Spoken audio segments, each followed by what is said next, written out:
the other night, getting stuff out of the vending machines, and I sat down to the table and was in the midst of my break. And one of the other guys at the table reached down the floor and he said, "Here, man, I got your dollar. You dropped $1 out of your pocket. Here you go." And so, and this is the dollar in question. And that's pretty much the shape it was in. Boink. But, gave me the dollar and said, "This is what you ought to talk about on that show of yours. You ought to talk about, the black man who was, a good friend and gave you your dollar back." And I said, "Yeah, it's cool, all right. I got no problem talking about that." So I'm telling you, this kick-ass dude I worked with went and gave me my dollar back, after it fell on the floor. But that's not the whole story. See, I hornswoggled this guy, just like I hornswoggle all of them. See, this is my Mexican jumping dollar. And here's what I do. I just kind of toss it on the floor, and, it just kind of jumps out of my pocket, and I leave it there, and, test people for their honesty. I've lost a lot of Mexican jumping dollars that way. Tell you what, though, that guy did come through, and, he was totally aces. He was a good guy. And I'd give him my left nut if he was missing one. Well, no, maybe I wouldn't, but, he's a stand-up guy. He deserves, the thumbs up. Yeah, that's me, I'm just a modern-day Diogenes, running around Fayetteville, broad daylight with a flashlight, looking for honest people. That's my whole raison d'etre right there.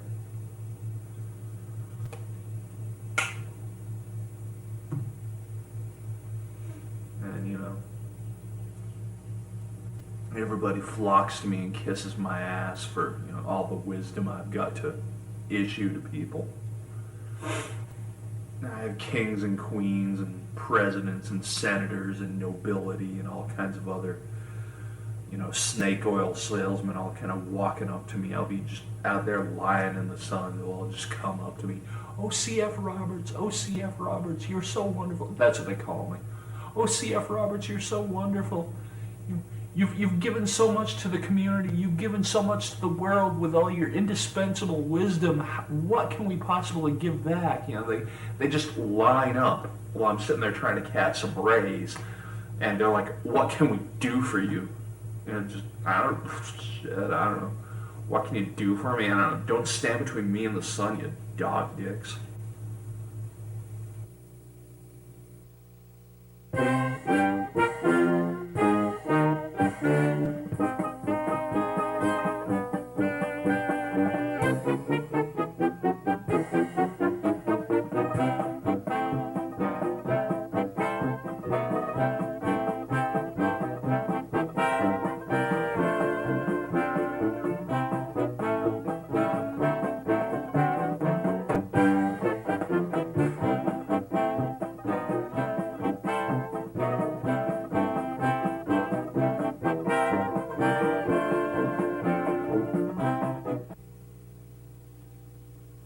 Anyway, some hard words and some hard pictures, some things that we're not supposed to discuss in polite society, which to one degree or another is kind of what me and my crew are all about.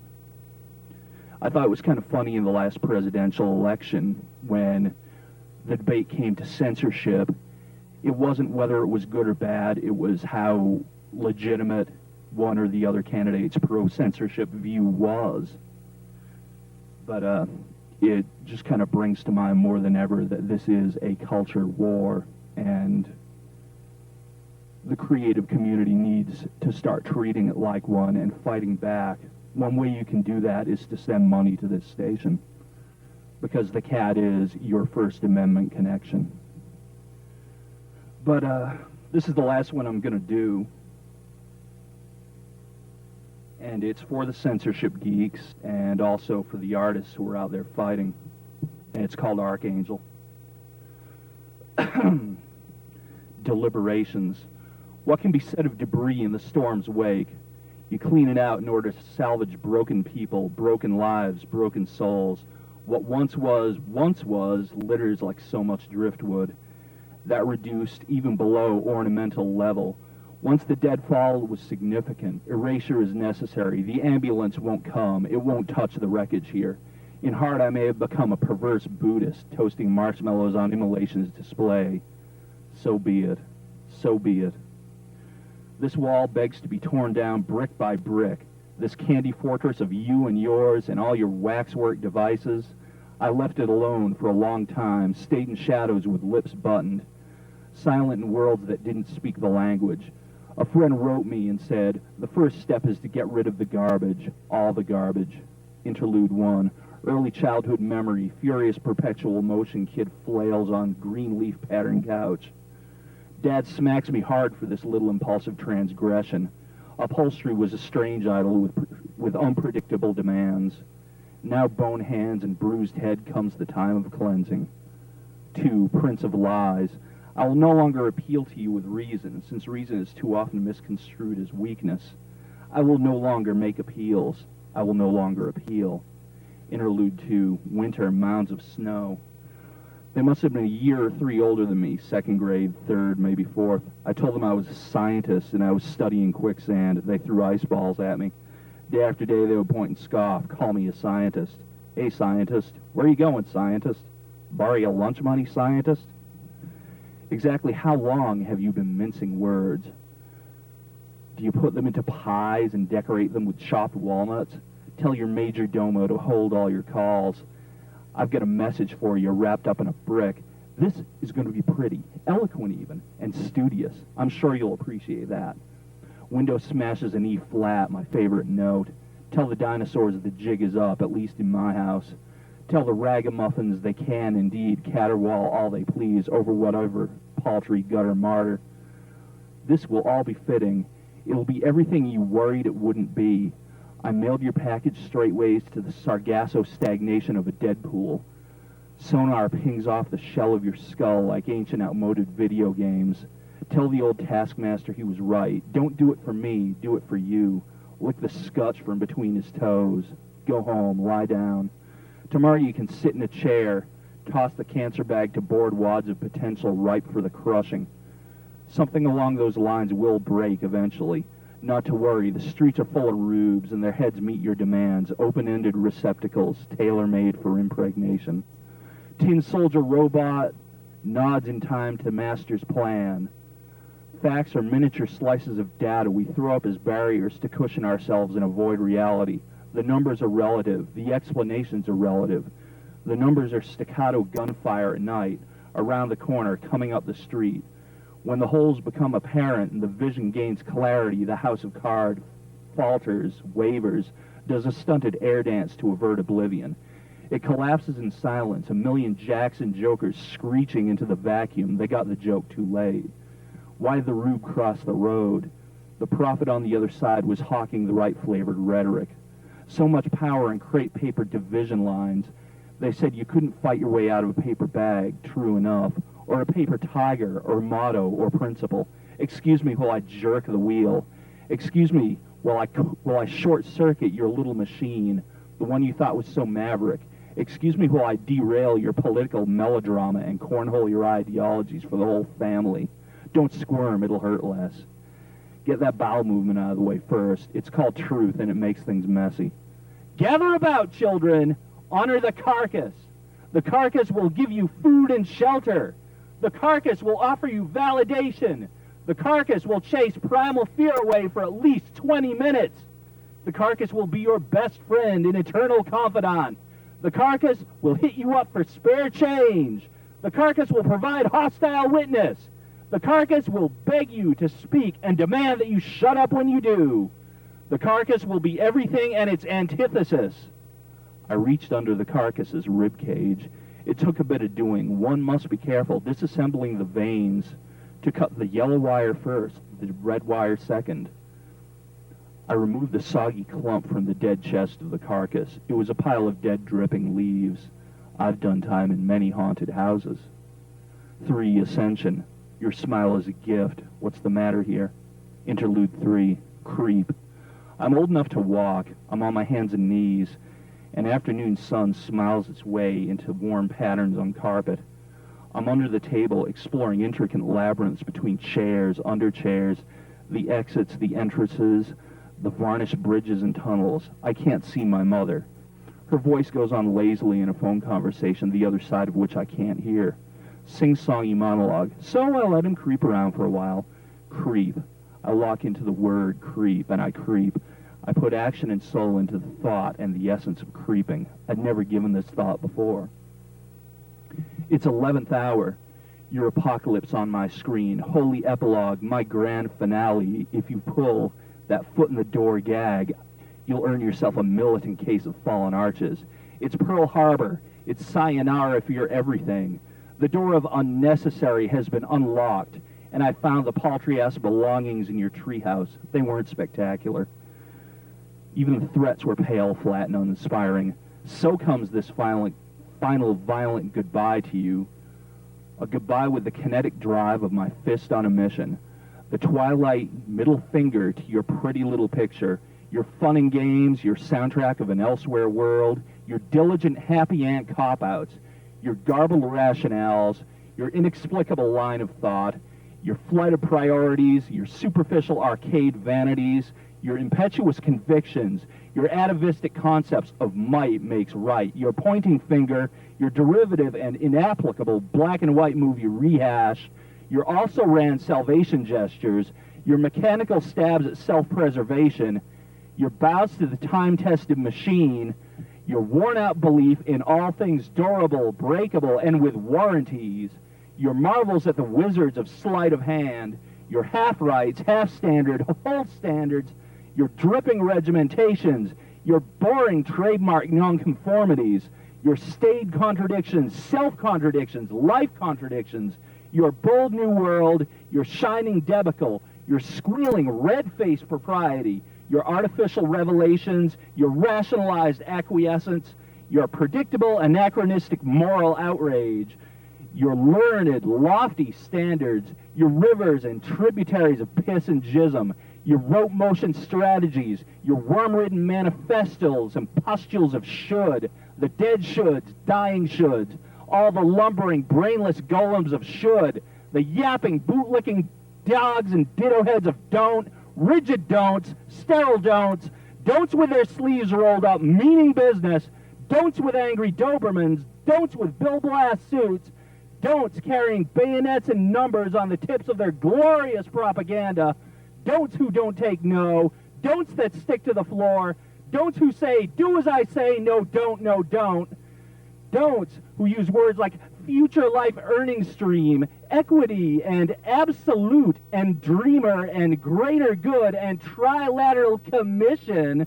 This is going to be interesting, pretty even. This is going to be memorable.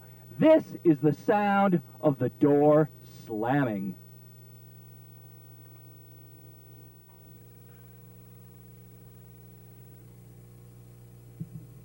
Shannon Frock and I do a show called The Abbey of the Lemur.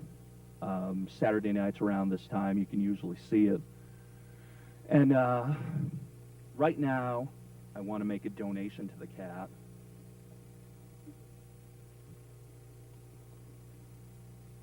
My own dough to the cat, $20.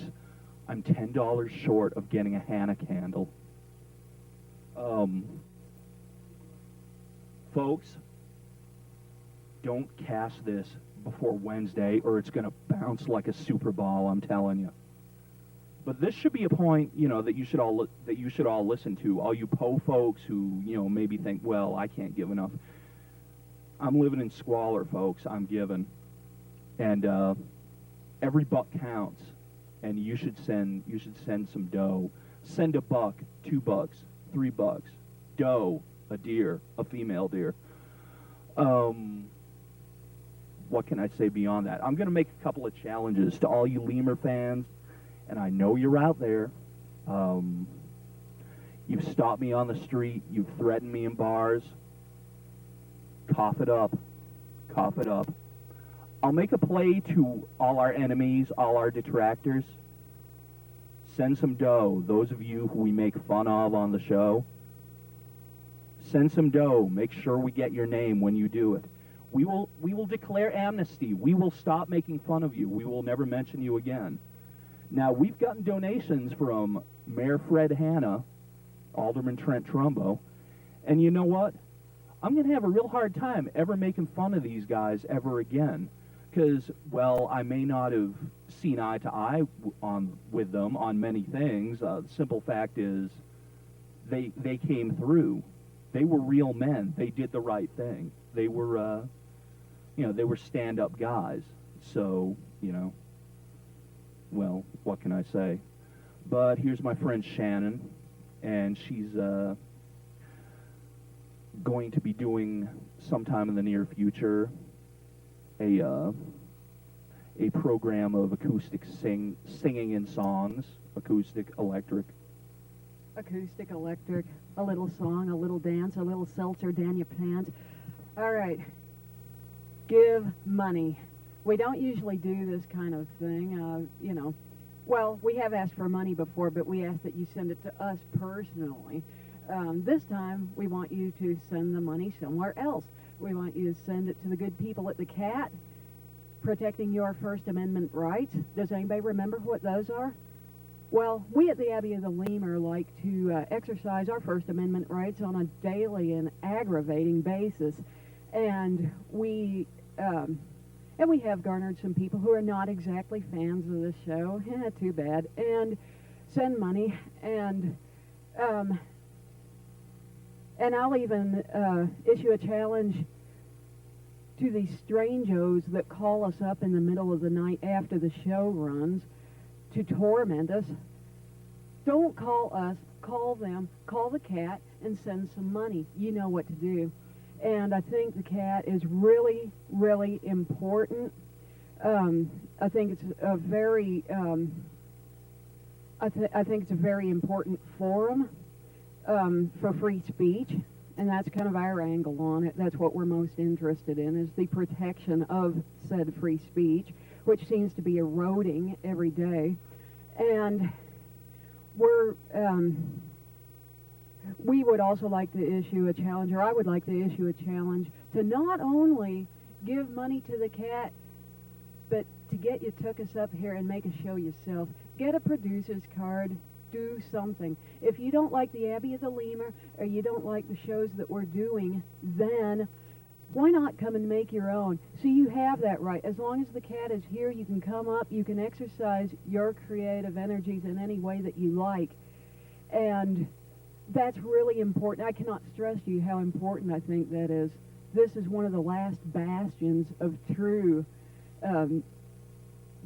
democratic creativity, of true free speech left in this area, nay, the whole state. And I think that for my money, we have the best cable access in the state, bar none. And it's just an unparalleled opportunity to get up and to tell people regionally what it is that you're thinking.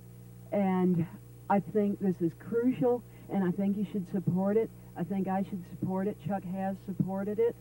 And that's pretty much what I wanted to say. I want to say, please, if you have ever considered making a donation to this station, now would be a crucial and an excellent time to do so. Chuckles, what's the phone number? What is the phone number? The phone number is 527-0645.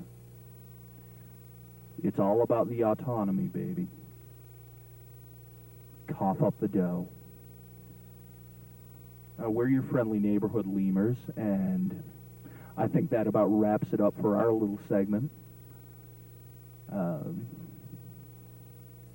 Peace to y'all. Or pieces. Nighty-night. Send cash.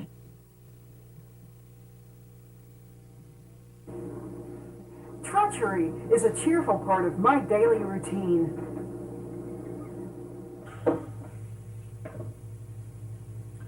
So anyway, this cat I work with says to me, says, you know what you ought to talk about on your show there? Here's what you ought to talk about on that show. He says, me and some friends went out, and I took some kids, my kids and all that, and we went fishing. So he's got his kids and he goes fishing. He goes out in his truck, with his friends out into the middle of nowhere, and they go fishing. And he says, I come back from taking my kids fishing and my tires are all slashed and my car's all fucked up. Somebody, bashes in the taillights and keys it and, scratches up the paint job and bashes in the windshield and all this stuff. And I'm out in the middle of nowhere and this stuff happens. And he says, why can't a guy go out and take his kids fishing and not have that happen? And yeah, I don't know, the whole thing sounds kind of weird because, here this guy goes out, with a few trusted friends in the middle of nowhere, and his kids, and, tries to enjoy a nice, quiet time going out and fishing with his kids. Do you empathize with that? I empathize with that. My dad took me out fishing as a kid. It was always cool. We'd go out sometimes, out on the docks at like 4 in the morning and go fishing, At 6 o'clock, I'd get to, or 7 or 8 o'clock, I'd go into my little first grade class and tell the teacher, all the wonderful things I did, me and my dad going fishing. He gets, they write on the board, C.F. Roberts caught 5 flounders. It was a landmark day for my little 6-year-old ass, let me tell you. And flounder kicks ass. It's a damn good fish. But, snort.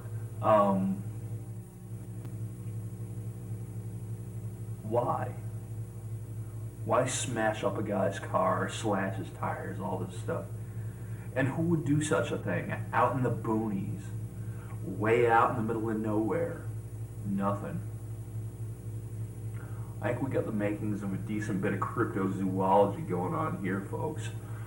I mean, it ain't Bigfoot. It's something much worse. And just eyewitness accounts are bearing me out on this. It's the great Ozark cattywampus running around to area lakes, slashing people's tires. It's like a cross between Bigfoot and one of those 1950s juvenile delinquents is what it is. Just going around being a badass, laughing at adults, smoking cigarettes, driving hot rods, shitting in the woods and slashing tires. That's what it's all about. It's the great Ozark wise-ass juvenile delinquent cattywampus. And when you take your kids fishing, let me tell you something, Bob. You better watch the fuck out, because that thing's out to get you. And he's going to slash up your tires and make off with your belongings, raid your glove compartment, steal your condoms, all this crazy stuff. He's just no good whatsoever. I mean, it's not like, those nice little PC Sasquatches that hug the trees and, run away when you try to take pictures. I mean, this guy's going to come around and just kind of stare at you. And, you're going to be sitting there with your camera and he's going to be like, what are you looking at? What are you laughing at? And then he and his buddies are going to kick your asses. This is a serious problem, folks. It's a serious problem, and, we're probably all going to pay for it before, the day is done. This is not a good thing, and I think it bears investigation. I think we ought to call Mulder and Scully. I think we ought to just, head off into the woods with torches and stuff like that, Watch out for the cattywampus. Let's protect everybody from the cattywampus. Let's, rescue our children from the bad influence of the cattywampus before he slashes our tires one more time. And you may be laughing, friend, but wait till he visits you.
What's up, Doc?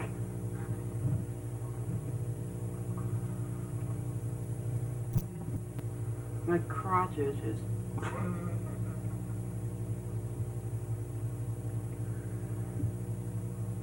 It's Easter. You were expecting the second coming of Christ? What?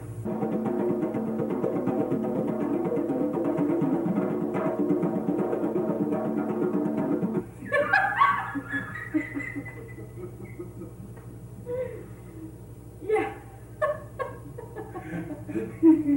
The desired effect. Not.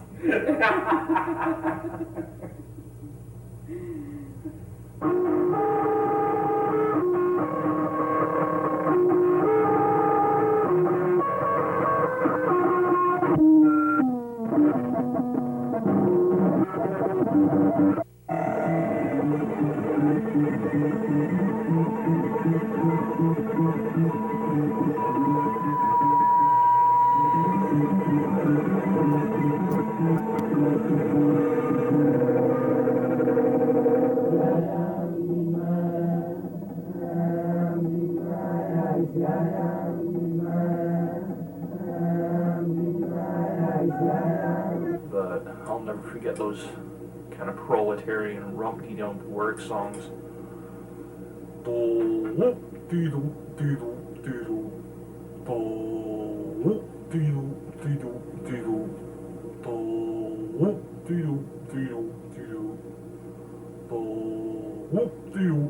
Oops, forgot a doop-de-doop there. Oh, whoop-de-doop-de-doop-de-doop. And you might think I'm cruel, but imagine how you'd feel in a busy work environment with all these people bustling around and trying to do their job, and some particularly good-looking women, throwing water in people's faces and things like that. And suddenly, out of the din and the commotion of a busy workday, you hear one guy say, "Oh, toilet paper? Well, what's that?" The chapel. The chapel.